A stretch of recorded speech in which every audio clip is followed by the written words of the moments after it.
Another rainy car show, but that's okay. We had, so I counted, there's 22 Citroëns here right now. There may be a couple that were here yesterday that are not here today, but I think a pretty good turnout. Yay. And some cars, as we know, that we've never seen before, so pretty cool stuff.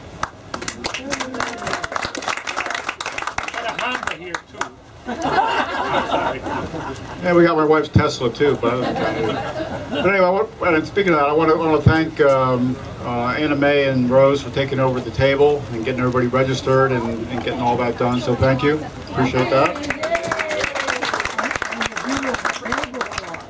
And the tablecloths too, yeah.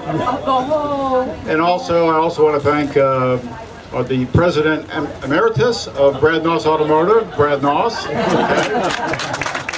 He's been great help, and he helped me kind of get this organized, get it all kind of figured out for the first time doing it. So I think it's going pretty well. So we're going to start actually with Per Ahlstrom. He's going to talk a little bit about his 39 Commercial. It's really a very unique vehicle that probably none of us have, well, not none of us, but most of us have never seen before.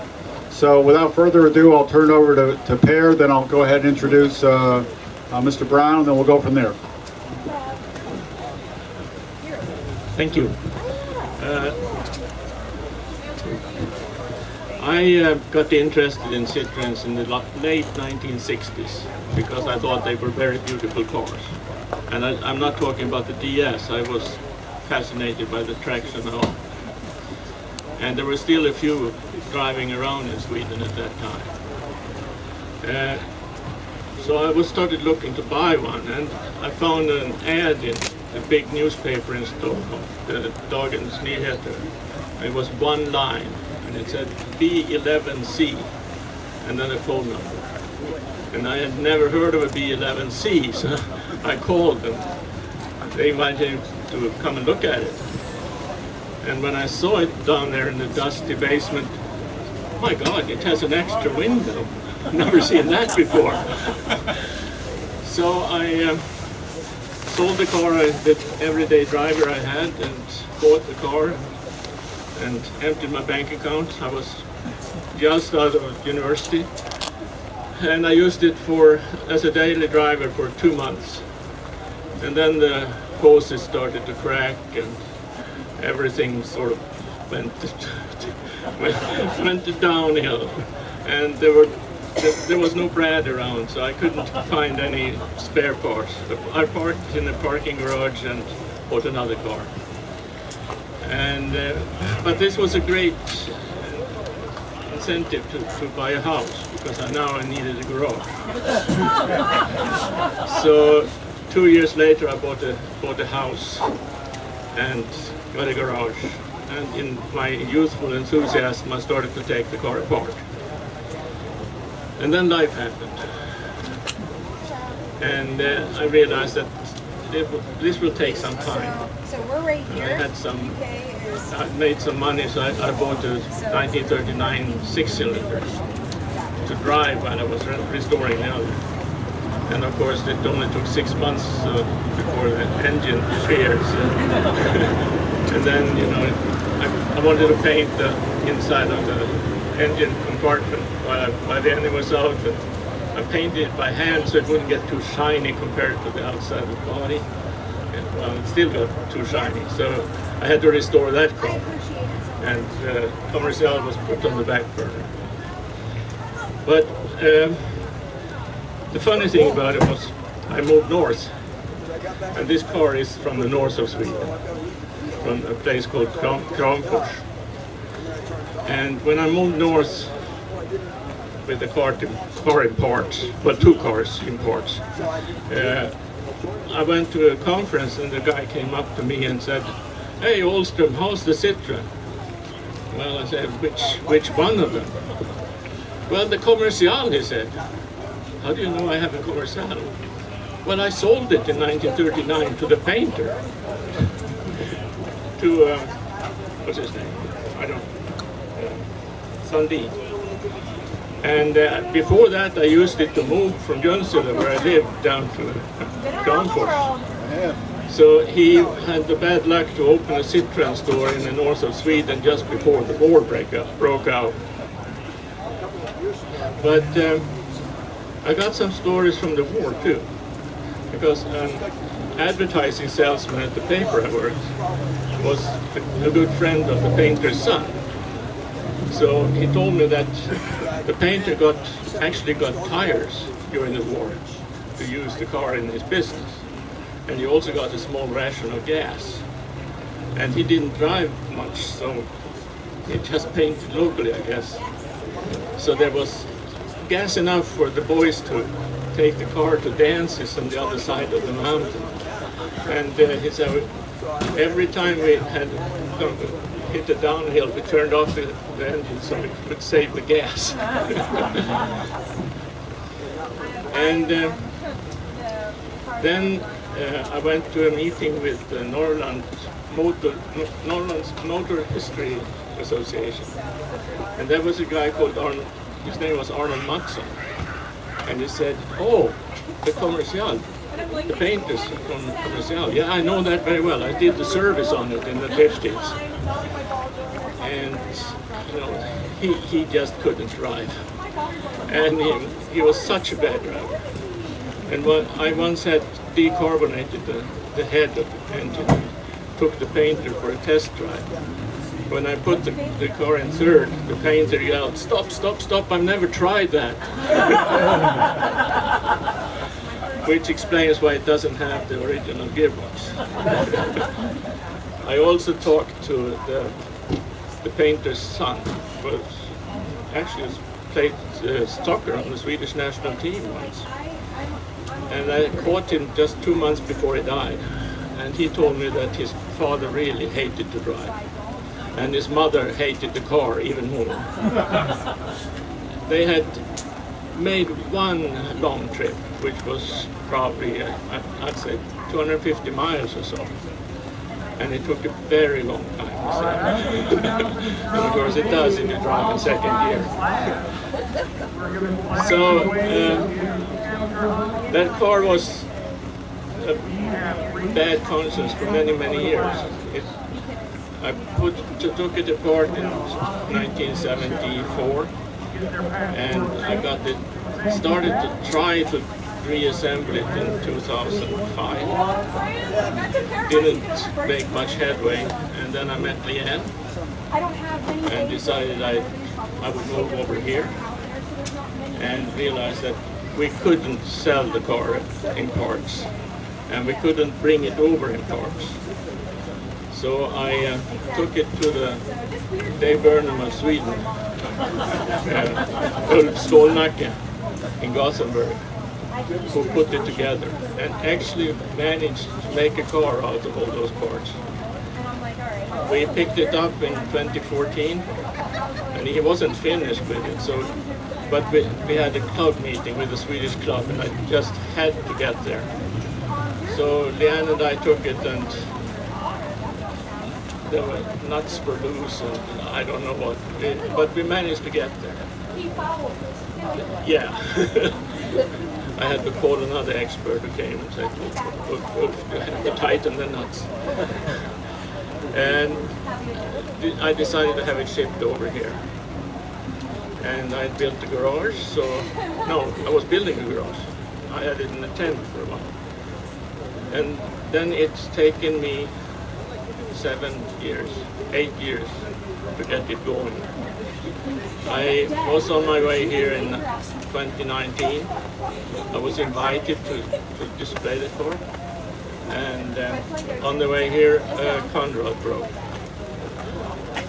And so I have actually reassembled that engine 3 times. So what's in it now is an engine block from a Brad, and all the parts I had from the other engine. And it's now running pretty well, and that's what you see. So thank you.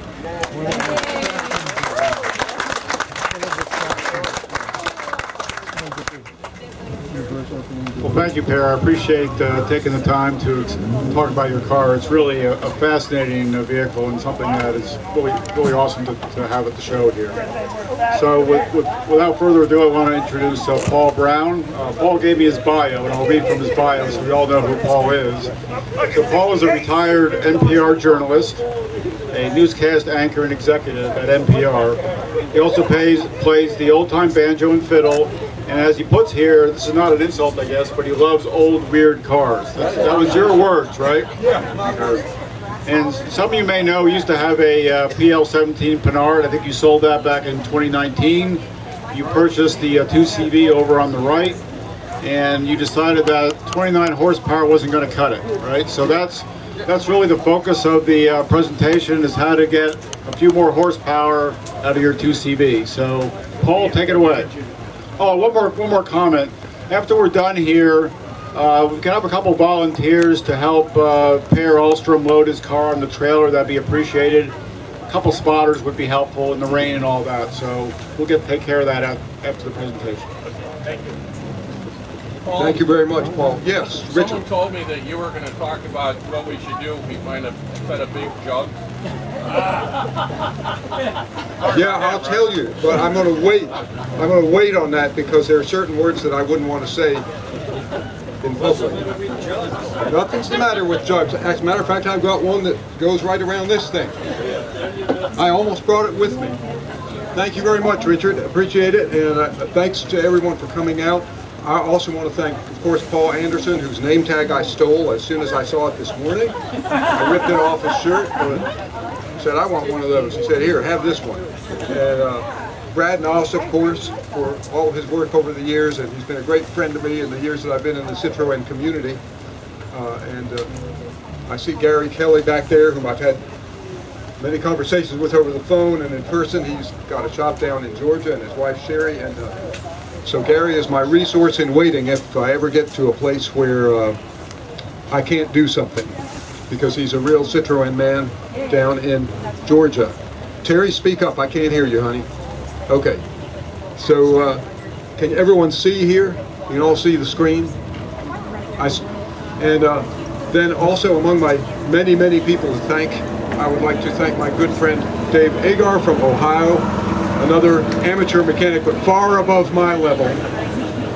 And then up north here, the one and only Mr. Dave Burnham, Citroën expert par excellence, who gave me a prescient warning about the 2CV, but I'll get to that in a moment. And the late Carter Willie, who helped me not only with the Panhard over the years, but also with tips on Citroën. One of the things that I love about this whole community around the Citroën du Chevaux especially, but the big cars as well, is that the community is just exceptional in terms of everyone supporting one another to get the job done. My friend Garrett Ray is out in Tennessee. He couldn't make it this week, but we've had innumerable conversations. Dan Burke, same thing about all the technical aspects of these cars. My Citroën history briefly is that I'm a Saab man from the 60s.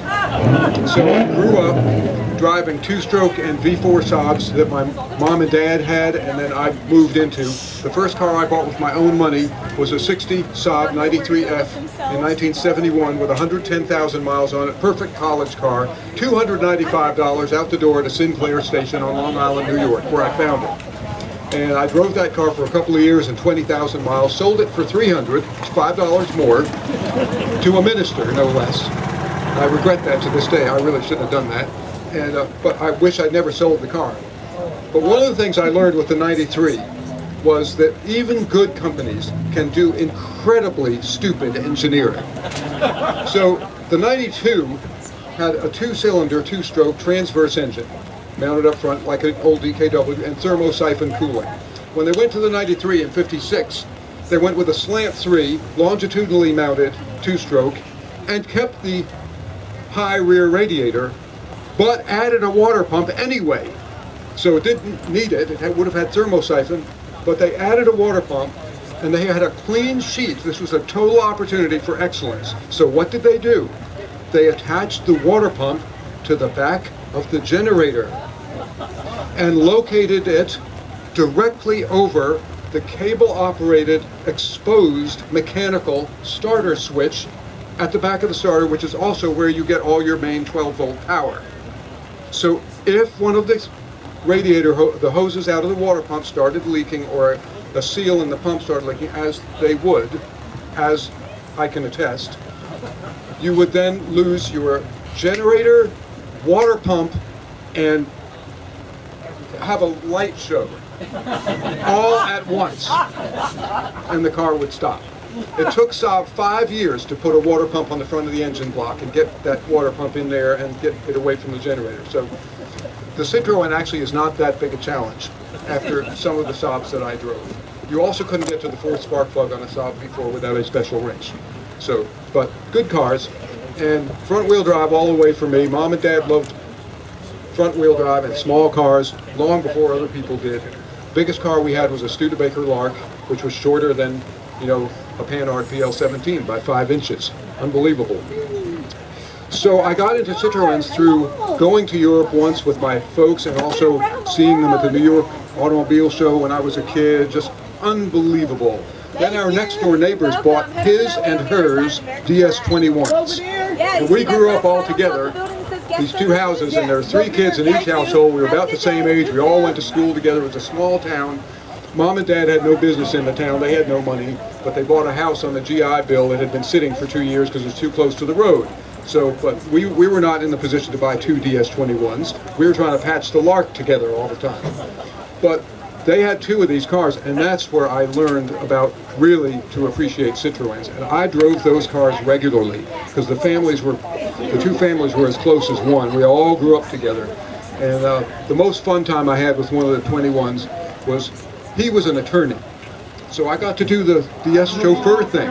He had to take a client of his down to Philadelphia for some big legal meeting, and I drove the DS21. I drove them down and back. It was a great experience. So I was totally sold on Citroëns from that early age, but I had never owned one until I had gotten over my Panhard addiction.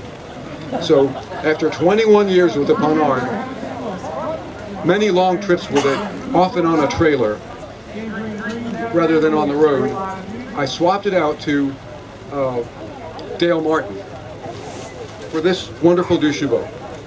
And the reason I couldn't get the Panhard really going was acquiring it intersected exactly with my starting work at NPR. So it was like the peak of my career, building. That was the big thing that I was obviously apparently going to do, and I just didn't have time to do it myself. I got 98% of the way there. Well, I solved almost every problem, and then my health sort of started to get shaky, so I let the Panhard go. But this deux chevaux has been a great experience and a revelation. Dave Burnham warned me. I said, Dave, do you like the deux chevaux? He said, they're too slow for me. Dave's a racer, he knows. But he said, no, I work on them, but I don't drive them, they're too slow. Well, this car was available when I was ready to trade the Panhard. So I said, you know, they've got a great suspension design. I'd ridden in them. I'd driven an Ami 6, which was really slow. And I thought, I'm going to give it a try. There's got to be some way to get a little more boost out of this thing. So I took the car, and I really, really enjoyed it. We've been all over the place. We've been to the Andy Warhol Museum in Pittsburgh. We've been to the Pittsburgh Vintage Grand Prix, where we had a little Citroën area, thanks to Carl and Camille Erb, and you see everybody there. And all sorts of Ferraris, every other thing there. What do they all want to see? The deux chevaux. See? Perfect. Can I take a picture of my little child in your car? Of course. There it is. Falling Water, Frank Lloyd Wright, deux chevaux. Never misses a beat, right? Middle of the pandemic. So there we are. And here we are. This is the deux chevaux experience that many of you know, but for those who don't, you should have it. This is a 602cc deux chevaux attempting to go up a narrow grade, a mild grade. Now, this is all we can do so far. And the revs are going down, not up. Please. They're still going down. This is just a mild grade.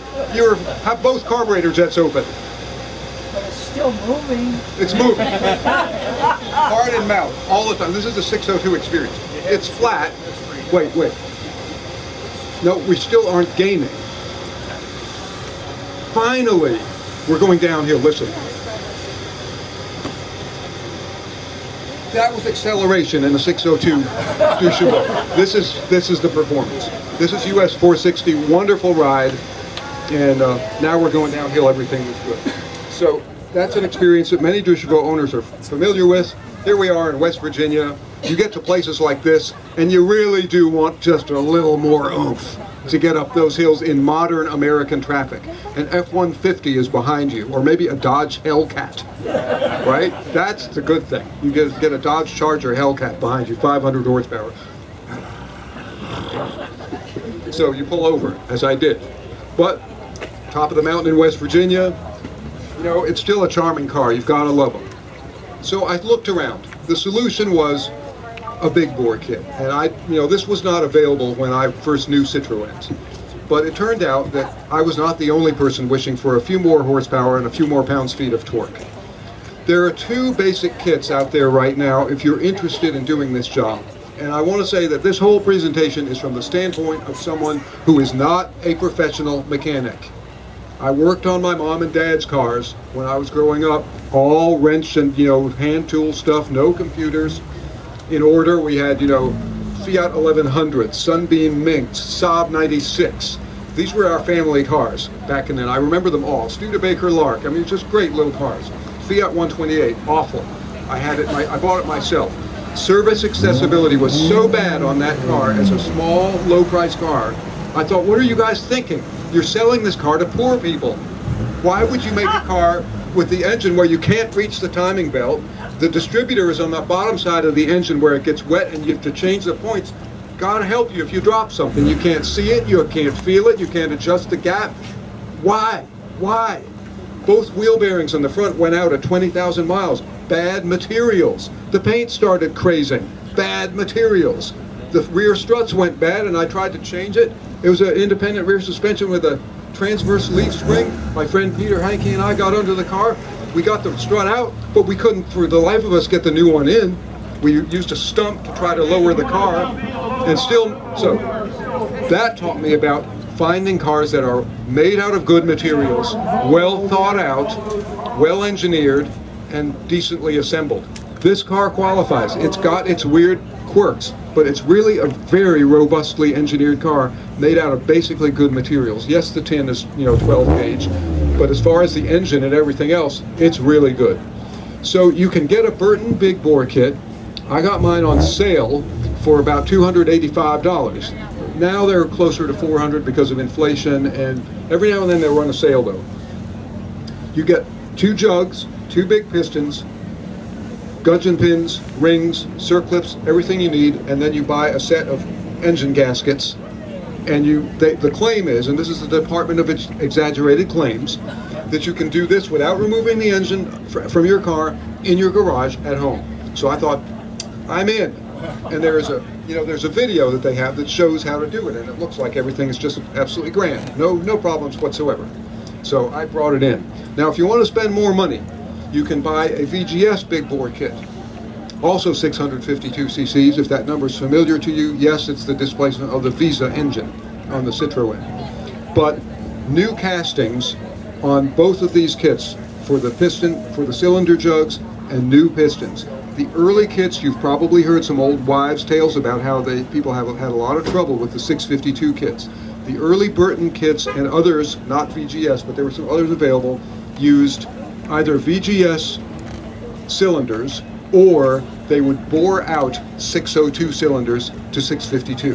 The difference is 74 millimeters to 77. And it doesn't sound like a lot, but it's enough to make for problems with cooling, and also the jugs will try to torse back to their original shape.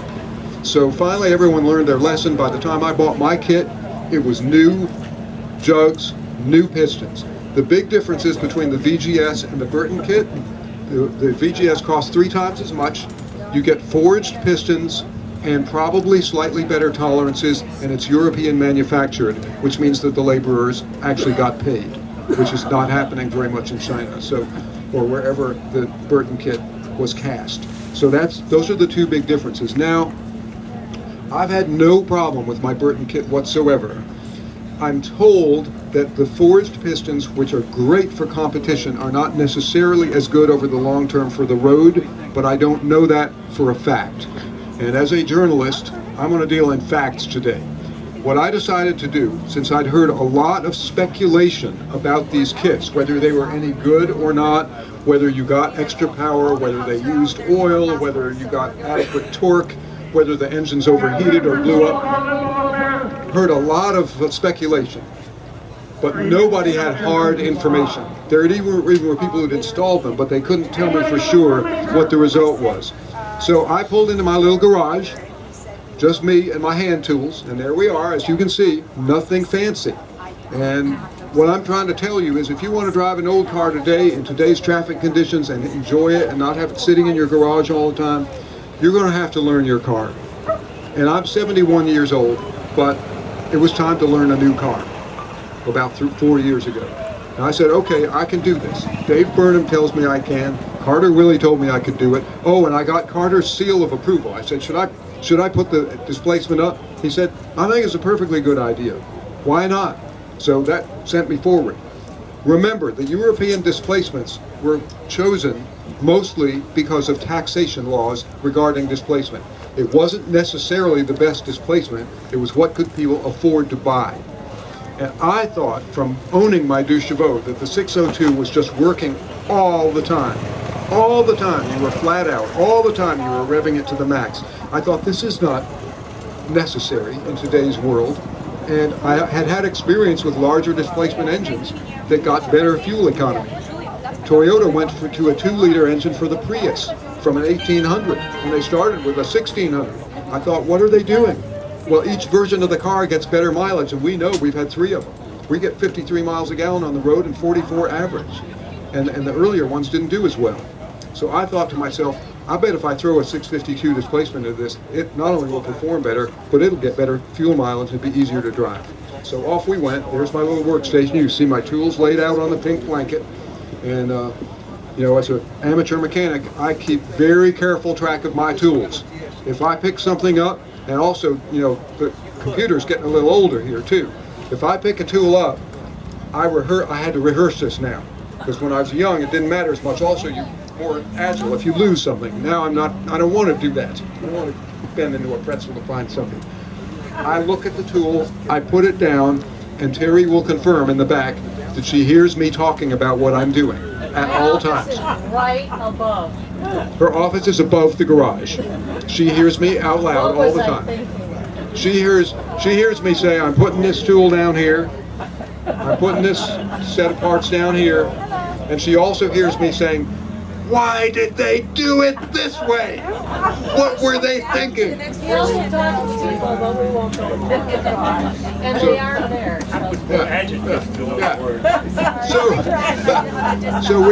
There's my little workbench. There's a jug kit, and the Haynes manual I found is to be the best overall one for deux chevaux working at home. It's a really good manual. It doesn't have everything, but it's got a lot. So I did manage to get the tin off the engine. They said you can do it at home. Pulling it out was not easy, and as you can see, I used a high-tech piece of lumber to raise the manifolds so I could get them off of the studs and get the exhaust and intake pipes off. But I was able to persuade the tin off the engine. Lots of screws that you have to keep track of. I made a lot of photographs where these things went for when it came time to put it all back together. They're all over it.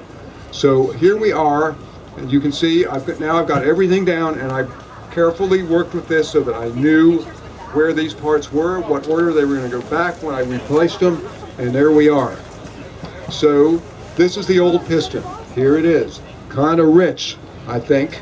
And when I got the car, it was hard to start in warm weather. It had good performance, but it smoked a bit, you know, when it was starting. And I just wasn't impressed. So I knew there was some sort of carburetor issue that I was going to be encountering if everything inside the motor was fine. I got the piston off. We'll tell you about that in a moment. That was not easy. But there you see the tin, and I've got the head bolts.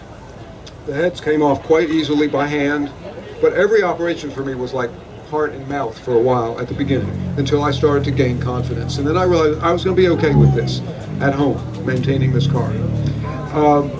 You always discover defects, faults, and worn out things when you work on your car, which is why it's a good idea for you to do it rather than just necessarily letting a mechanic do it if you can.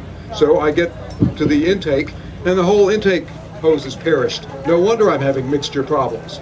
So there, I immediately placed an order, but it was open. This is a circlip. This is the enemy of my life. Mine too. This is a piston circlip. I got the piston exposed, and then with the engine in the car, the right side, passenger side piston, with the engine in the car, in my particular case, the way it was positioned, the way everything worked out, it was physically impossible to get that pin out of that piston so that I could get the gudgeon pin out and remove that piston. I went, oh, I am so screwed. I've got my motor half apart, I'm nowhere near a mechanic, it's just me and my memories of Fiat 1100D, and this is not helping me right now. So I had to do something. And it shows, of course, in the Haynes manual, just reach in with the pliers and lift it up. When you take those out, they gonna fly. I know it. Most of the time, there's probably 10 around my garage. I have no idea where they are. I don't doubt it. Ben, it was your advice that made him cover all the openings in the engine. Yeah, I couldn't, yeah, Ben said, cover everything up. You know, don't be stupid. Your first mistake was listening to me. No, that's not my first mistake, but just one of many.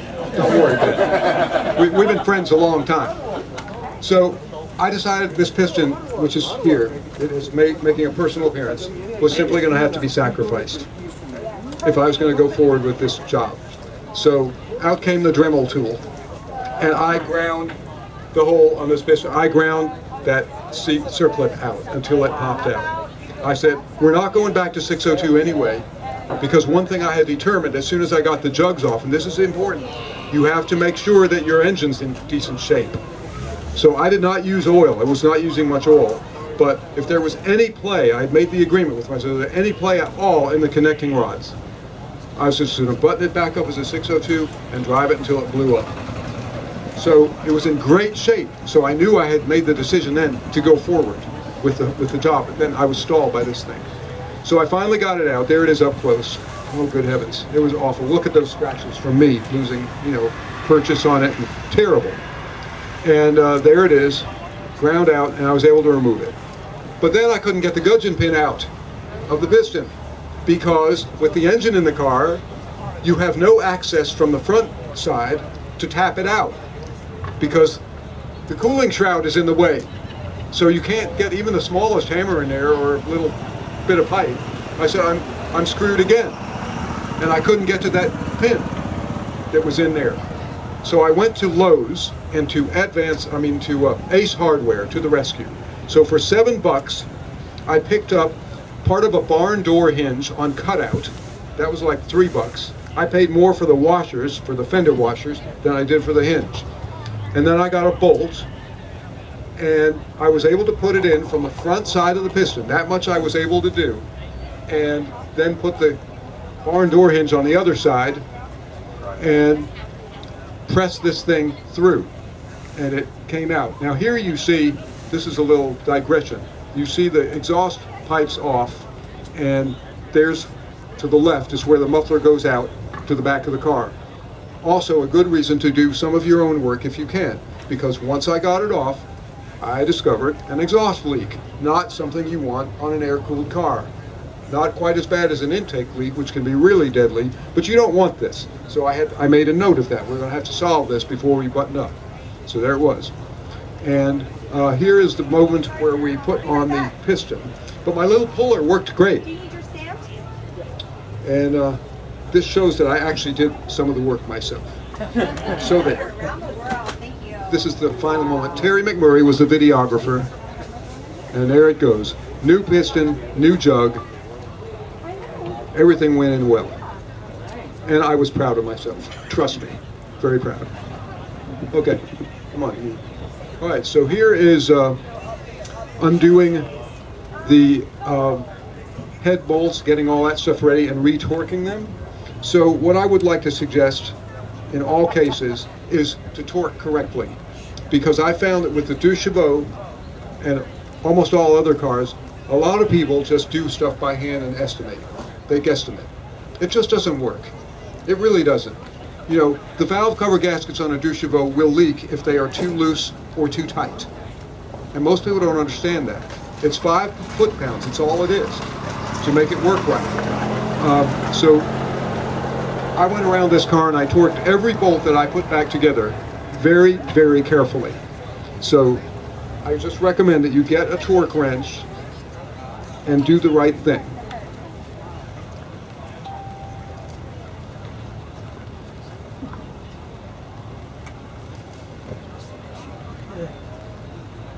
All right, be patient, right? Patience.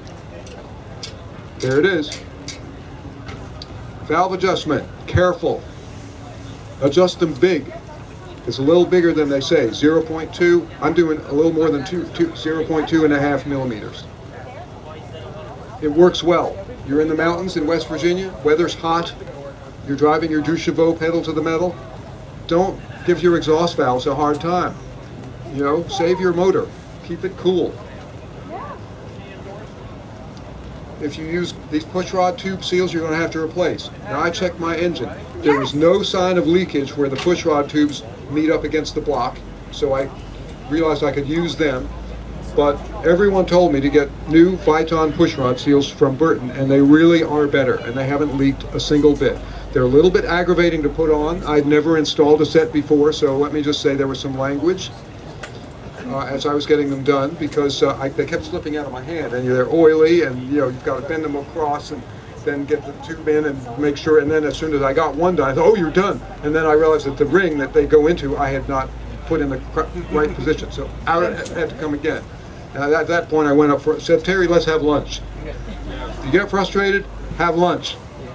Go back at it later or the next morning. Okay, here we are with the old piston. Take note here, we now have the oil filter is at the left, and there's a pipe, a black pipe, down there on the center right, next to the bolt for the head. That is the CITROENS brake cooling tube for your front disc brakes. Remember that, because this is what happened to mine.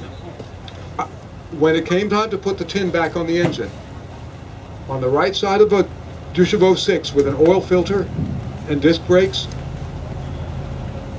this is the Department of Exaggerated Claims. Oh, you can do it with the engine in the car, no problem. No, you cannot.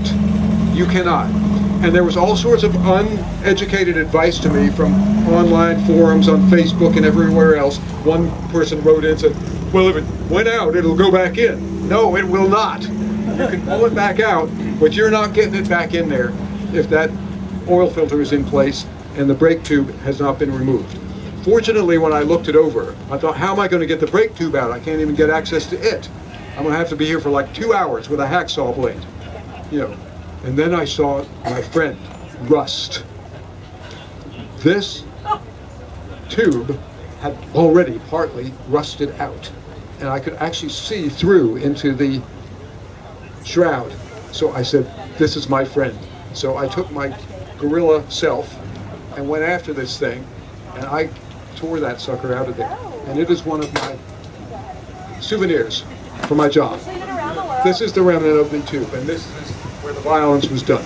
It is no longer a part of my car. So there we are. Victory. And then I got to the very last bolt on the engine before I was about to finish. The very last one. It was the right side oil feed. And here's the banjo bolt that goes into it, the top one. So I unscrewed it. I'd unscrewed it earlier. I thought, well, somebody put some nice, you know, Loctite or something on here before. This is supposedly a Burton restored engine. And then when I went to put it back with my torque wrench, I went, we have a problem, Houston.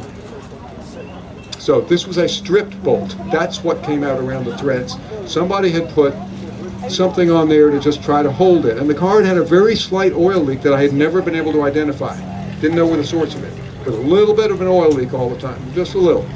So obviously they say, well, I'm just going to button it up this way, and it'll be a long time. I'll be gone for a long time before somebody discovers it. My middle name is Somebody. Well, I didn't know what I was going to do, and then luck helped me again. There were all sorts of suggestions on 2CVs and friends on Facebook, all unbelievable, complex ideas for how to fix this. Then I discovered Citroën drilled the block farther in than the original equipment bolt, whether they did it deliberately or not. So there now is, since I'm hardly the only person who's run into this problem, there is a longer bolt. I ordered it, I torqued it to the 11 foot-pounds carefully. It held, it has never leaked a bit, life is good. And there is the oil feed with the bolt in it about 8 weeks ago. No leaks, not even the least bit of a leak. So a moment of truth finally came.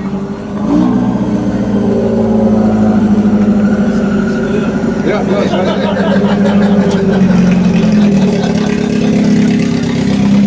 Always depend on a scab to come through at just the right moment. All right, here we are. Feedback. We have liftoff. That was the proudest moment of my life. Great moment. So it worked. And it was one of those things where if you're not a professional mechanic, you're going, this thing is either going to not start or seize up, or it will run beautifully, or it'll blow up. Terry was not home. She was away teaching. So I was on my own that afternoon. That's exactly how I wanted it. I went over everything 5,000 times. I had torqued every bolt, every single thing. All the exhaust bolts carefully, taking my time because that's hard metal. For the exhaust leak, I used the Burton cast exhaust clamps that they now have, but it still wasn't doing the job. So I actually made a little exhaust gasket to go around that, and it's been fine ever since. So you're allowed to do that because it's a 4-piece manifold, and so it was like between a 1/16 of an inch and a 32nd out on the left front and the right rear. So what do? You just have to fix it. So then onto the power tube. I decided this 652 was good, but I still wanted a little more push. I didn't have any figures on it yet, and so I installed the Burton power tube, which is basically the equivalent on any 652, any M28 engine of what Citroën put on the Dion 6 and the Ami 6 and Ami 8. They did the very same thing. So Martin's sign on the back of his Dion that it is not turbo is a lie. He has a turbocharged car and he's just acting as though it's not turbocharged, but it is. And it runs off the cooling fan. When I got to the dynamometer shop, oh, they were impressed. These guys work on Mustangs and drag strip cars, and so I will. Anyway, that is not necessarily an easy task either. Here's the piece that you have to drill out of your radiator, your fan shroud. Get good tools. There it is. I took my time. Ben Boyle was heckling me online for weeks while this was going on, but what he really wanted was information, because he was going to do the very same thing. So he's constantly telling me that I'm his guinea pig. So I was his guinea pig on the 652 and then on the power tube. And so I went through all the heartache, and he gets all the credit. Oh, right, no credit. Your check's in the mail. So I got a really good hole saw with a good pilot bit and all that to make this happen. Then I got underneath with a Dremel tool, set the thing up really well, but they don't tell you where to drill the hole, okay? Fortunately, the power tube is equipped with a foam rubber bushing that seals it, so you get full forced induction from the cooling fan. Well, it glues on, which means that there was a paper cover for it, where the glue was. I set this up on the car to the bolt where it sits on the radiator, on the fan shroud, and then this is a hole that's not there that you have to drill later, and that's the big one. I was able to trace the hole. Right now I'm taking a violin making class, and there are a lot of these skills are cross. They just cross. So it felt like, setting up part of a violin, except that it's a Citroën. So that's what I used, and then we went to the dyno shop, which is my favorite activity around Winston-Salem, Scarlett's Performance, because they love to see me come. I just got on this thing after a Dodge Charger, and it was great. And I've been there 3 times now for 3 sets of runs, and we wanted real information. So I just wanted to treat you to a moment on the dyno. And you'll see we measured the exhaust, as Dave Burnham would do on the road. And so that's engine off. So it's already off gassing, just with the engine off. But now this is the guy driving the 2CV. As you can see, he's not as used to this car as he is to a Ford Mustang. This is not, it's like quite in his wheelhouse. Okay, so here we go with the 602, which has always seemed like it had run rich, and here we go. That's at idle, and off we go.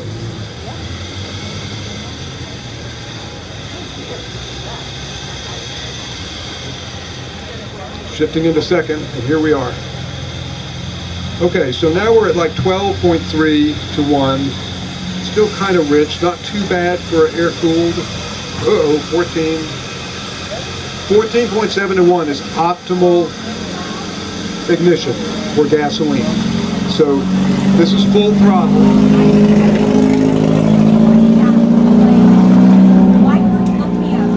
And that gave me some really good information because it told me that it was probably a little rich and I didn't know why. I mean, you want to be safe, and Dave Burnham and I will both confirm that I learned about that the hard way with the Panhard twice. Dropped valve seats. So there had been no information about the power tube or the 652 that I've been able to see.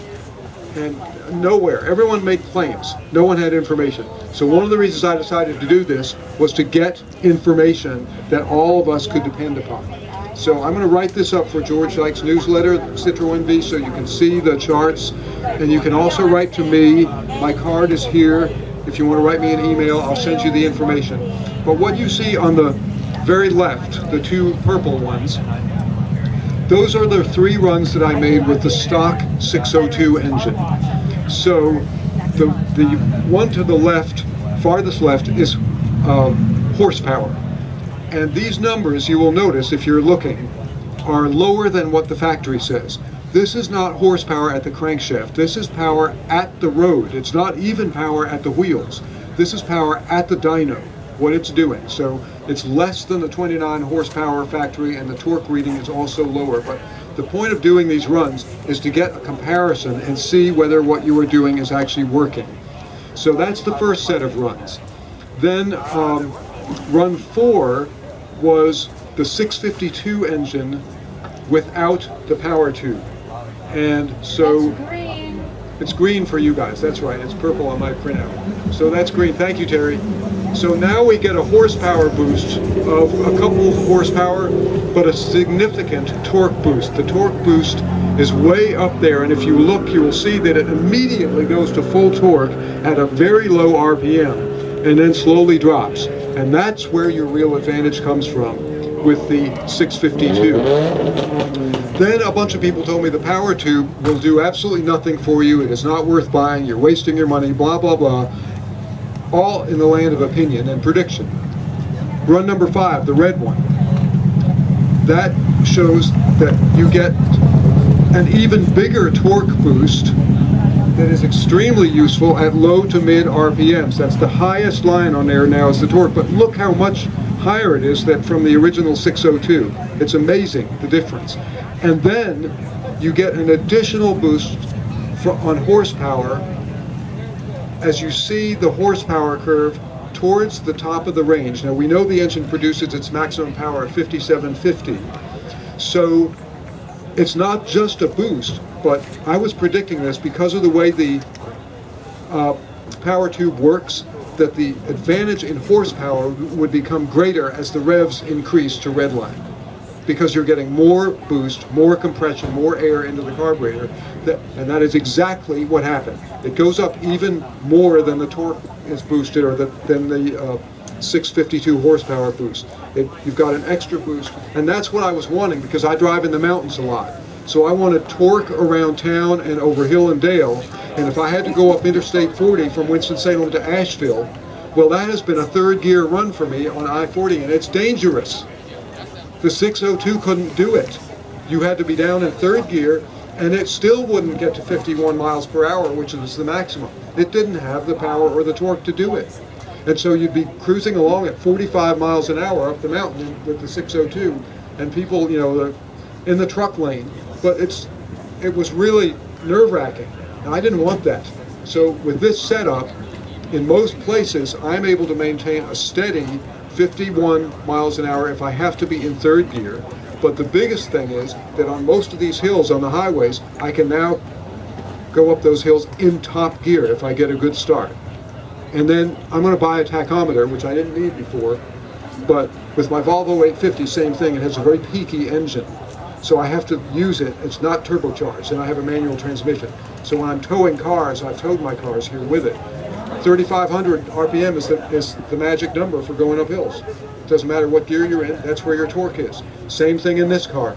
So what we can say is the power tube works, the 652 conversion works, and I can recommend them. Just do the installation carefully, torque everything carefully, and do the break-in the way you're supposed to.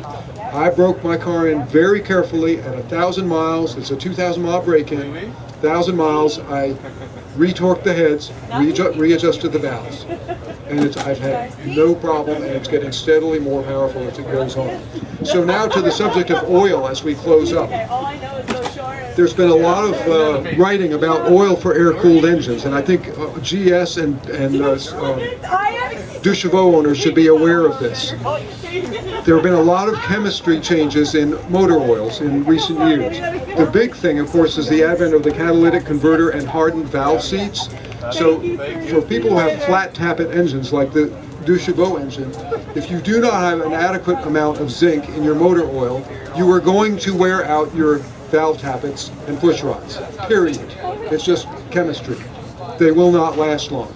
And a mutual friend of Ben's and mine, who lives out west, just had his car converted to 652. When they took apart the motor, everything was in beautiful condition except the valve system.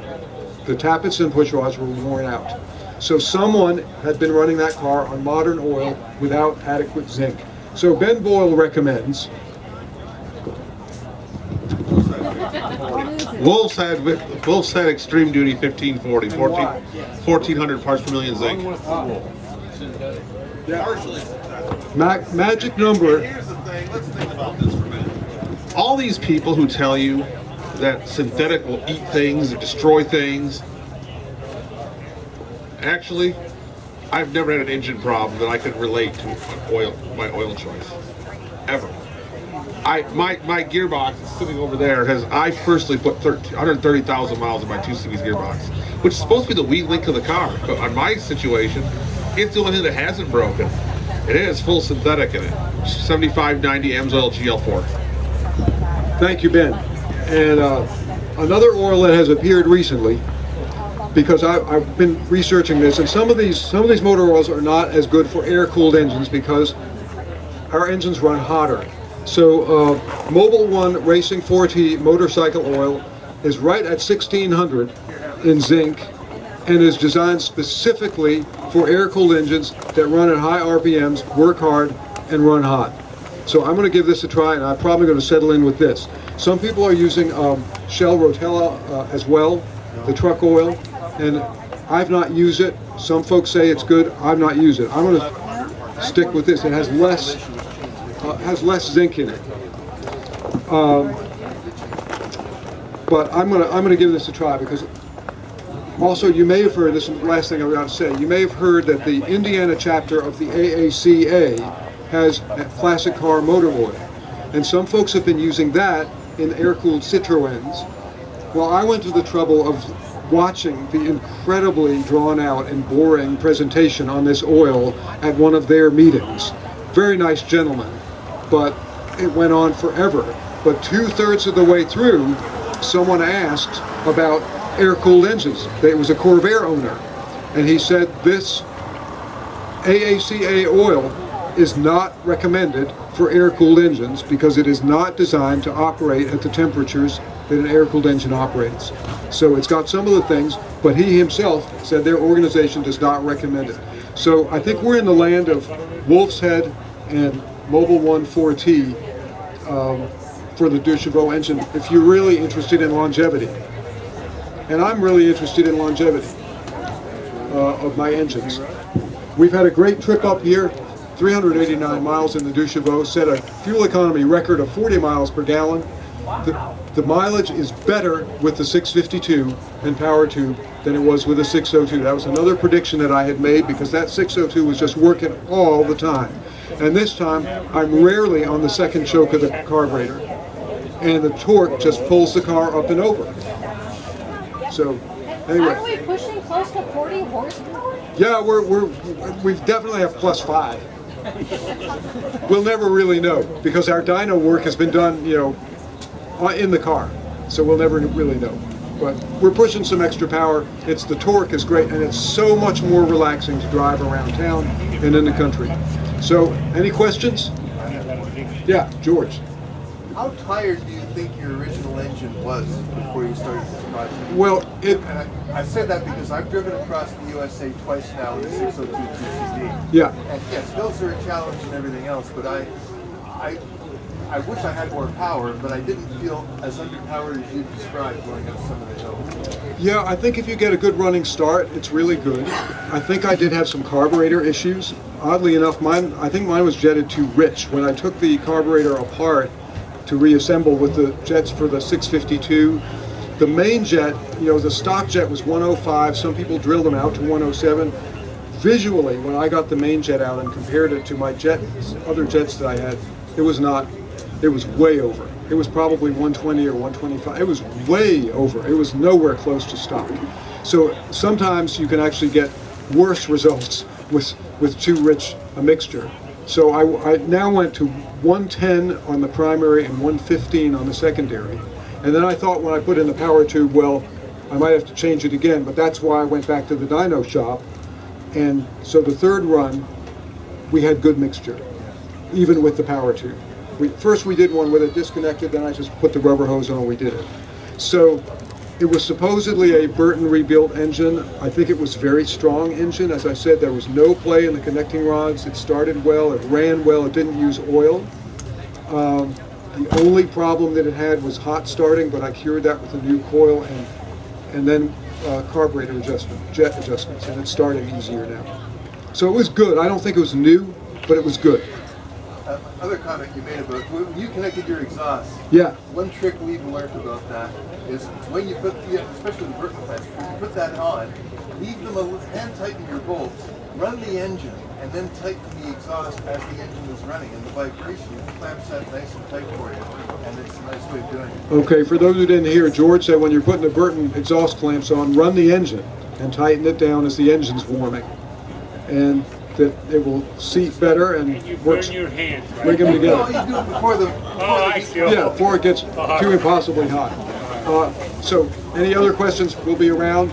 Thank you all for coming. Thanks to Ben. Thanks to everybody. We have actual knowledge now on these conversions. Do they work? And the answer is they both work. They will both give you specific, measurable advantages, and there they are. So now you can put the speculation to rest. We have the figures. What's the percentage increase?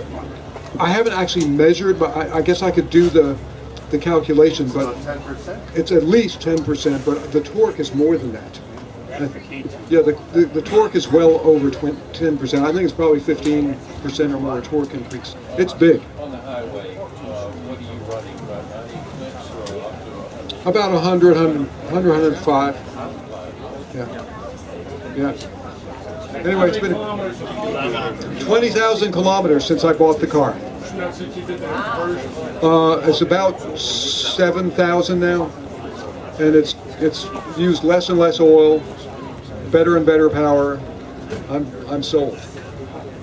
Because it makes the 2CV into a usable car in modern traffic conditions. It's safer, it's easier to drive, it's more relaxing.